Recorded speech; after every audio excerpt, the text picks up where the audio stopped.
Bonjour tout le monde. Donc aujourd'hui, jour spécial, jour de la Terre, l'anniversaire de cette grande boule bleue qui est la nôtre. Donc, bon matin, Bon Daniel. matin Myriam, bon matin tout le monde. Donc, ensemble, aujourd'hui, on a eu envie, en toute humilité, de vous offrir une petite conférence sur les abeilles. Donc, puis on veut essayer de voir avec vous quel rôle elles ont, ces abeilles, dans notre survie à tous et dans notre écosystème. Donc, sans plus attendre, on vous partage notre présentation en espérant qu'elle vous plaise. Donc, voilà, donnez-moi une petite minute. Technologie oblige. L'abeille en attendant.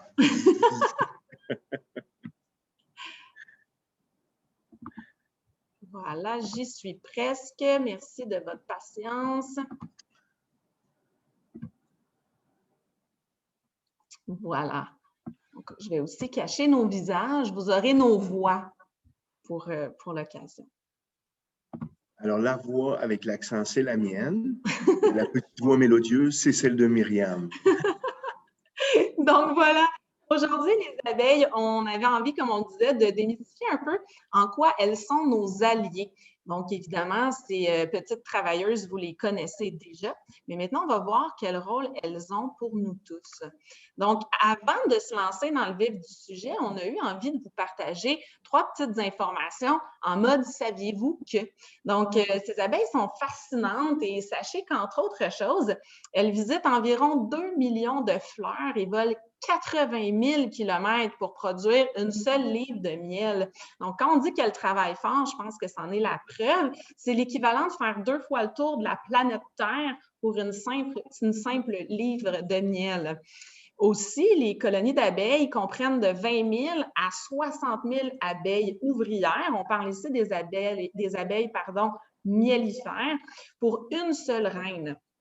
Les abeilles sont très nombreuses et leur façon de communiquer pour indiquer le chemin à suivre vers les meilleures fleurs et les meilleures possibilités pour le miel, elles exécutent une danse avec leurs pattes arrière qui permet d'indiquer le meilleur chemin pour la colonie. Aussi, sachez qu'il y a des archéologues qui ont découvert du miel qui était encore comestible et qui était vieux de plus de 2000 ans dans les célèbres pyramides égyptiennes. Donc, on va le voir un peu plus loin dans la présentation au niveau des propriétés du miel, mais c'est un puissant antibactérien aux multiples vertus. Puis ça a permis, après 2000 ans d'histoire, de les conserver dans ces pyramides d'Égypte. Oui, tout à fait. Et juste en passant comme ça, ne me demandez pas d'imiter une petite danse d'abeille, il n'en est pas question. Je vous montrerai pas ce qu'elles font avec les petites pattes en arrière.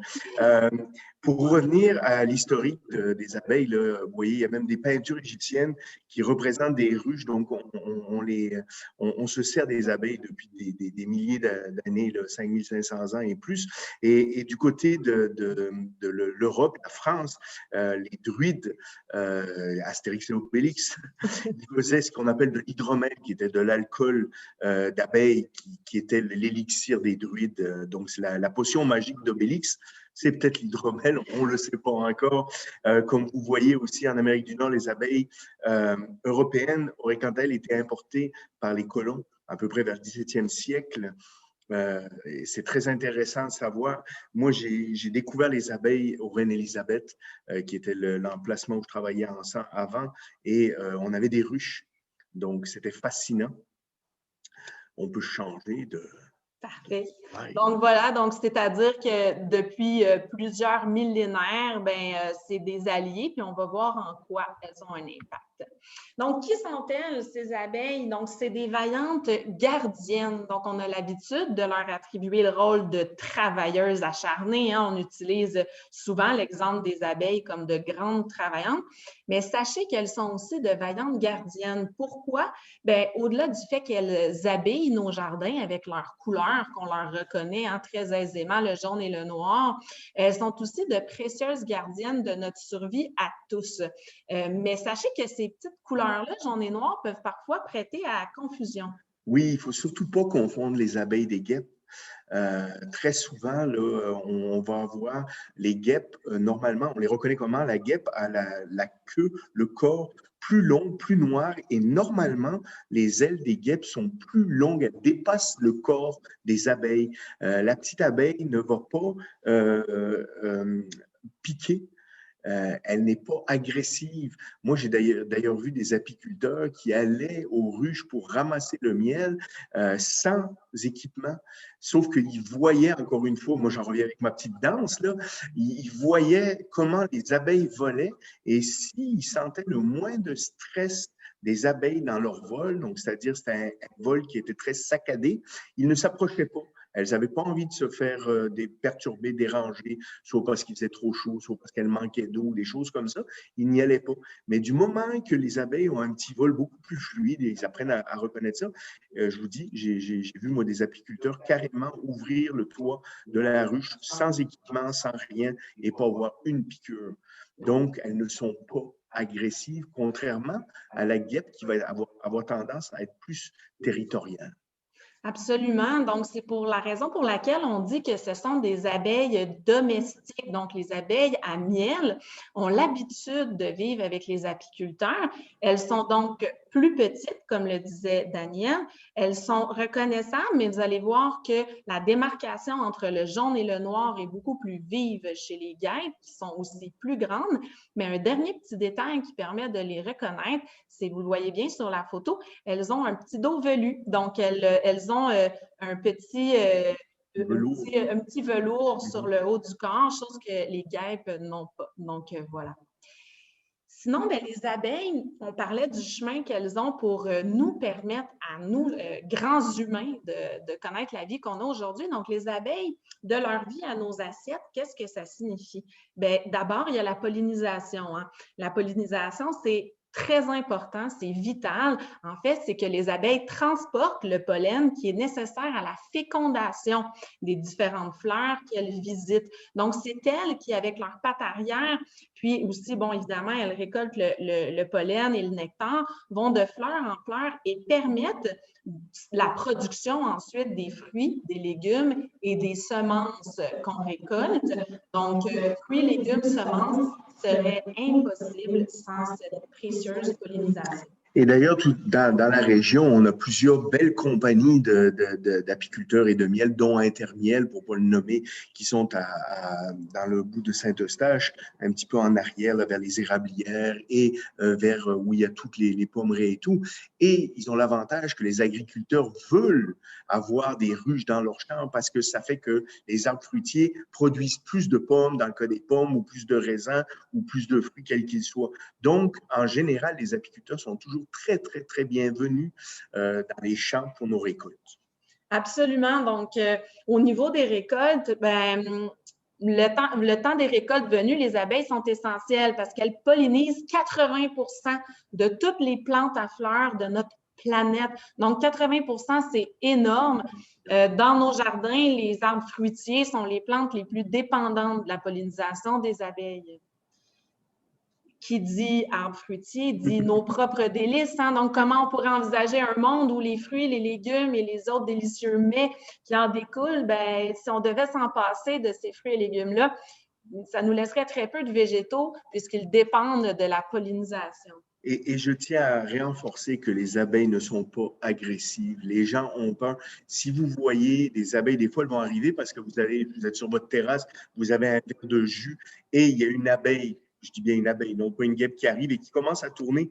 Juste la laisser. Ne cherchez pas à ventiler avec votre main parce que ça fait des courants d'air qui la rendent un petit peu agressive. Elle ne comprend pas. Elle veut juste analyser qu'est-ce qu'il y a. Contrairement à la guêpe qui va souvent devenir vraiment très agressive. Et la photo, je la trouve délicieuse du petit garçon qui mange son melon d'eau. Je suis certaine qu'il remercie nos précieuses abeilles d'avoir pu permettre ce grand melon. Donc, 1/3 de tout ce que nous consommons provient de la pollinisation. Donc, 1/3, c'est énorme.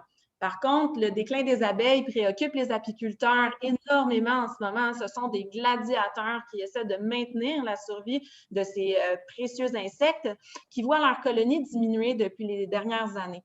Donc, voyons ensemble pourquoi. Ouais, il y a plusieurs raisons. Donc, les abeilles et les autres espèces de pollinisateurs sont actuellement gravement menacées, avec un taux d'extinction qui est de 100 à 1000 fois plus élevé que la normale selon l'ONU. Il y a plusieurs raisons pour lesquelles on se retrouve devant cette problématique.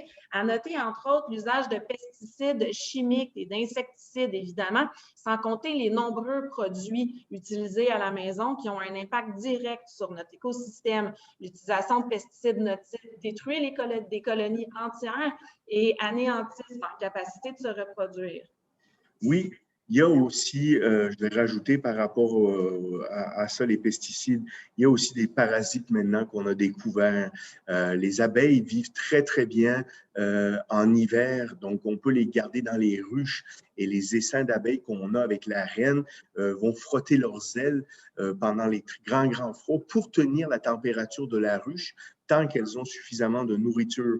Mais malheureusement, dû aux pesticides et à certains parasites, excusez-moi, elles ont de plus en plus de difficultés. Alors souvent, on va ouvrir des ruches au printemps et l'essaim est mort. Ils n'ont pas survécu.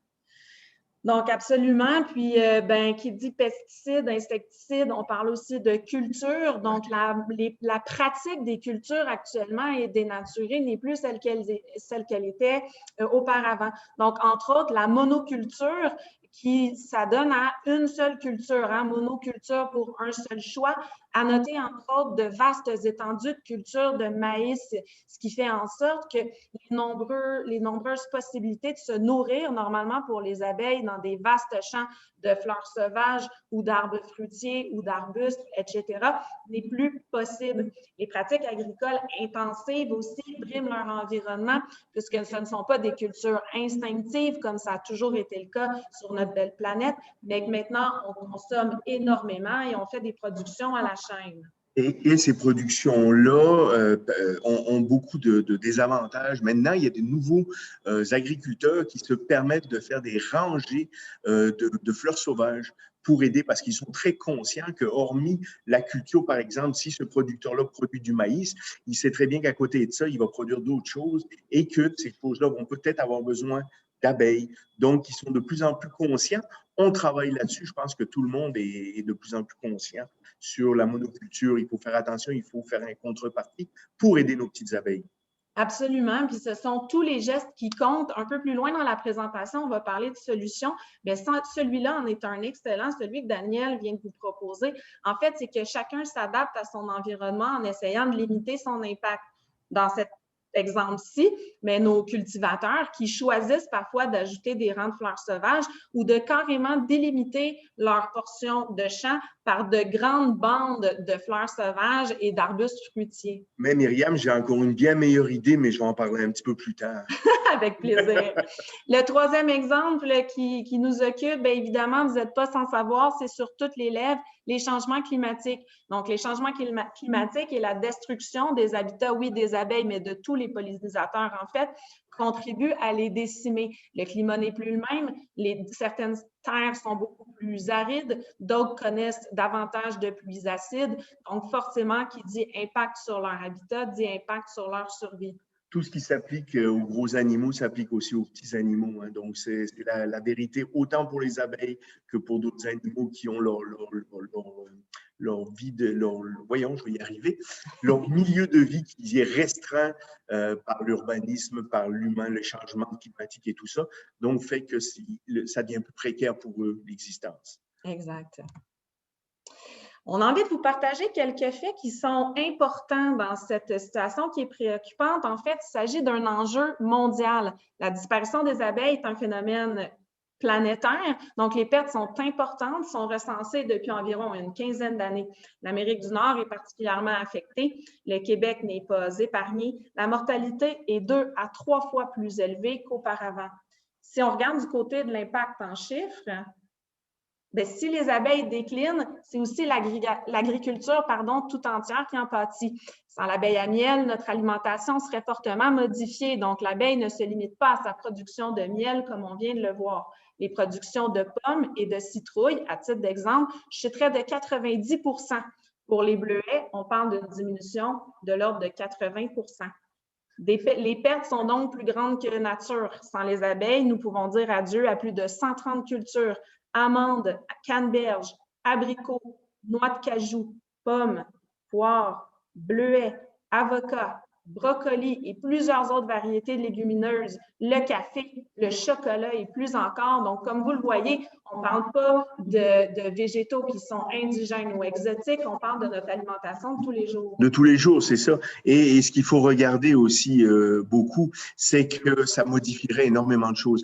Il y a récemment plusieurs choses qui sont apparues grâce à notre merveilleux Internet, comme quoi que ça serait la fin de l'humanité s'il n'y avait plus d'abeilles. C'est pas vrai. Il faut quand même faire une contrepartie à tout ça, puis il faut en prendre et en laisser des fois ce qui est dit sur Internet, sauf que ça affecterait énormément la culture telle qu'on la connaît et nos productions alimentaires. Donc, moi, en tant que cuisinier qui adore la nourriture, Journée de la Terre, il faut vraiment, vraiment, vraiment qu'on fasse quelque chose avec les abeilles. Et il faut savoir aussi qu'au Québec, mais ça, on va en parler un petit peu plus loin aussi, on n'en produit pas assez. La demande est là et la production n'est pas forcément là. On y arrive tout doucement, mais c'est une contrepartie. C'est un peu la même chose avec l'ail, mais c'est autre chose, l'ail. Donc, dans une autre conférence, je vous parlerai de l'ail. Mais les abeilles, quand le chef s'emballe. Oui, c'est ça. Et on part sur la cuisine. Donc, c'est très important de comprendre que s'il n'y a pas d'abeilles, vos petits bleuets du Saguenay, on risque d'en avoir beaucoup moins. Les pommes d'ici, d'Oka et tout ça, on risque d'en avoir beaucoup moins. Et ça serait dramatique, là. Et on n'est pas loin. Tu sais, on dit toujours, ah, mais c'est pas grave. Non, on a trop poussé. Alors, c'est le temps d'être conscient de ça. Absolument.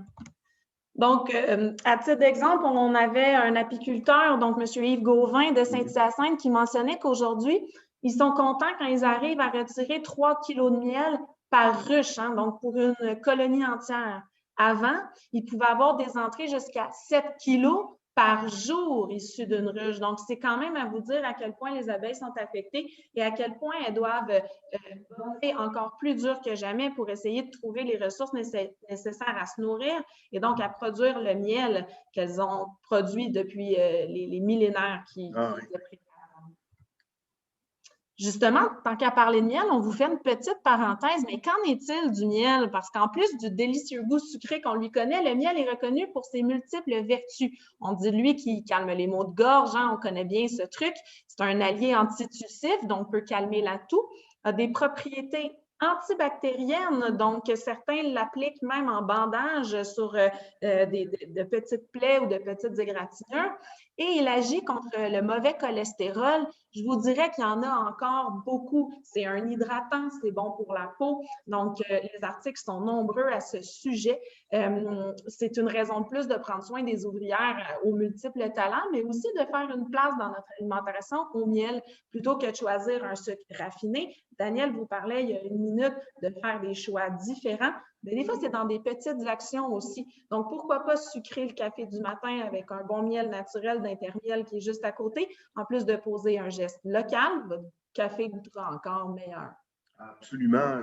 Ça reste du sucre. Donc, pour les diabétiques, il faut quand même faire attention. Vous allez avoir une poussée d'indice glycémique, c'est évident, mais c'est du sucre qui est plus naturel. Il n'est pas raffiné. C'est beaucoup mieux que du sucre de betterave ou le sucre blanc comme vous connaissez. Il y a même d'autres choses qu'on peut faire avec le miel. J'en parlerai un petit peu plus tard. Moi, c'est tout plus tard, vous allez voir, ça va durer très longtemps la conférence. Mais maintenant, comment on peut faire la différence? Donc, c'est bien de se préoccuper, c'est bien d'être informé, c'est bien d'être sensibilisé. Mais ce qu'on veut savoir, c'est quelles actions on peut poser. C'est pas tout le monde qui a des rangées de récoltes parmi lesquelles on peut dresser des rangs de fleurs sauvages. Donc, qu'est-ce qu'on peut faire comme choix à la maison? Bien, l'un des exemples, c'est de jardiner, de penser à planter des fleurs qui attirent, qui nourrissent les abeilles. On peut demander conseil en serre. Tous les conseillers maintenant en serre sont formés pour pouvoir vous guider vers les bons choix à faire. Jardiner, ce n'est pas forcément en terre. De belles corbeilles de fleurs au balcon, un pot de jardin sur le coin de l'entrée de la porte patio, ça égaye vos fenêtres, ça attire un peu de vie, puis ça fait une différence dans notre planète. Il y a des compagnies qui vendent maintenant des semences et ces semences-là sont des semences, ils appellent ça les semences pour abeilles, les amis des abeilles. Donc, ça va être des fleurs qui vont attirer les abeilles parce qu'elles ont exactement ce que les abeilles recherchent pour faire du miel. Et encore une fois, n'ayez pas peur de les mettre. Et si vous voyez des abeilles, plutôt que d'essayer de les éloigner, prenez donc des photos. Elles sont magnifiques. Absolument. Puis pour les aider aussi, ben ça part des choix qu'on fait. Donc, faisons ensemble des choix conscients. Il faut éviter d'utiliser des pesticides, des engrais chimiques à la maison. Prioriser aussi des produits écologiques en général. Donc, d'avoir un impact positif ou du moins limiter l'impact ou l'empreinte écologique qu'on laisse au quotidien aura forcément une incidence sur l'écosystème hors donc nos abeilles. Tout à fait. Sinon, ben, plus important que tout, il faut parler, parler, parler, éduquer. Hein? Donc, pour éduquer comment ça fonctionne, on n'a pas besoin d'être un spécialiste des abeilles, on n'est pas obligé d'être apiculteur. Il s'agit de partager ce que vous avez appris avec vos amis, avec votre famille, de se sensibiliser collectivement, donc de prendre le temps de sensibiliser nos proches pour qu'on choisisse un axe autrement, puis un changement durable et collectif. Maintenant, si tous ensemble, on pensait encore plus loin, donc donnons-nous le défi de voir un tout petit peu plus loin. En fait, il y a d'autres moyens qui sont mis en place actuellement. Il y a des initiatives qui prennent vie, dont les ruches urbaines. Les ruches urbaines, c'est des ruches qu'on va mettre en ville, hein, donc qui ne sont pas en campagne, puis dans des milieux qui sont souvent jugés impropices à la vie. Oui. Par contre, les ruches urbaines sont généralement plus saines et plus productives encore que les ruches rurales à la campagne. Pourquoi? Bien, ça s'explique peut-être par le fait qu'il y a justement plus de diversité végétale. On parlait des grandes étendues de maïs tout à l'heure. En ville, la diversité est généralement plus élevée qu'en zone rurale, puisque la variété de plantes que les gens cultivent dans leur jardin par rapport aux vastes monocultures typiques des campagnes. Certaines organisations se spécialisent d'ailleurs en projets de développement durable innovants qui aident les entreprises en particulier et les particuliers, donc les gens à la maison, à faire leur part et ce, en ville. Et oui, et souvent, les gens, ils vont planter justement des fleurs sur leur balcon ou à Montréal ou ici à Sainte-Thérèse, et sans le savoir, ça va être des fleurs qui vont attirer certaines abeilles. Mais les abeilles vont quand même relativement loin de leur ruche. C'est très rare. On va en parler, là, mais j'aime beaucoup ça. Et nous, en parlant de urbain, c'est ce qu'on faisait au centre-ville de Montréal et les abeilles étaient très productives. Absolument. Puis un petit truc, des fois, si vous avez un plant important qui peut attirer les pollinisateurs, il suggère de mettre une petite coupole d'eau parce que c'est bien beau le pollen, mais des fois, elles ont soif. Puis ça devient difficile de trouver de l'eau dans ces étendues de béton que sont les villes. Donc, si vous pensez à laisser une petite coupole d'eau fraîche près des fleurs, ça ne sera que plus apprécié des pollinisateurs. Les ruches urbaines, c'est bien beau, mais Daniel et Myriam, les abeilles, ça pique, non? Donc, Daniel en a parlé tout à l'heure, mais comme Daniel vient de le mentionner, les abeilles butinent en général à une distance de 3,5 à 5 km de leur ruche. Donc, ces voyageuses ne traînent généralement pas près des apiculteurs ou de leurs hôtes. Tout à fait. Et puis, regardez, moi, ce que j'aime beaucoup, c'est que chez les abeilles à miel, le mâle n'a pas de dents. Pour les femelles, piquer équivaut à mourir. Aucun intérêt d'y penser. Une abeille ne va pas piquer par plaisir. Si elle vous pique, elle meurt après. Ils le savent très bien. Le seul temps qu'ils vont piquer, c'est s'ils se sentent en danger. Le seul temps qu'un ours va attaquer un humain, c'est s'il se sent en danger. Donc, ces animaux sauvages-là, s'ils deviennent agressifs, c'est parce qu'il y a danger pour eux. C'est pour ça que je vous ai dit tout à l'heure, n'essayez pas de ventiler avec votre main parce que là, ça fait des courants d'air. Tout d'un coup, ils ne comprennent pas ce qu'ils sentent alors qu'ils sont juste curieuse, vous la laissez faire, elle va s'en aller.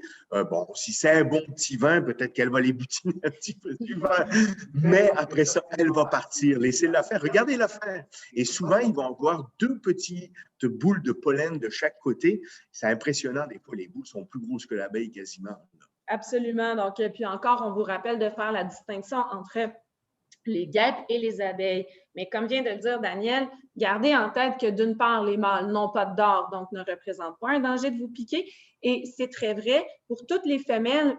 Si elles piquent, elles ne piquent qu'une fois puisque pour elles, ça les met à mort. Donc, elles n'ont aucun intérêt de penser à piquer à moins de sentir que leur vie ou la vie de la ruche, de leur essaim est réellement menacée. Et ne cherchez pas à faire la différence entre un mâle et une femelle. Vous envoyez une. Oh, c'est un mâle, je suis correct, il ne me piquera pas. Non, c'est une femelle.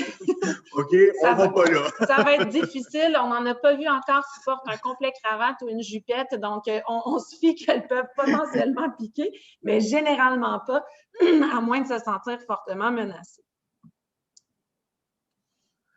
Donc, on a envie de vous entendre. On espère que ces informations vous ont plu, que vous en avez appris un peu plus sur ces petites abeilles domestiques. Hein. Donc, voyons-les comme un potentiel collaborateur au quotidien. Mais on a envie de savoir ce que vous en retenez. On vous invite à voter. Vous pouvez appeler à la réception, déposer un petit papier, comme vous le faites quand vous avez des questions DG. Dites simplement que c'est votre vote suite à la conférence de Daniel et Myriam. Et tous les formats sont bons, mais on a envie de vous entendre. Donc, suite à la conférence d'aujourd'hui, est-ce que de une, vous auriez envie qu'on ait un jardin vivant?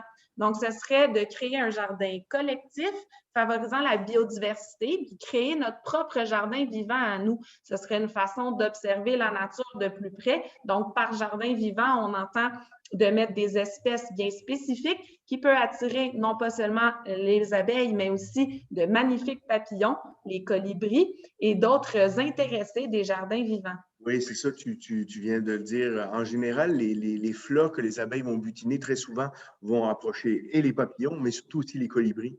Donc, c'est toujours impressionnant de voir parce que les colibris aussi ont toute une histoire et ils font un voyagement qui est extraordinaire.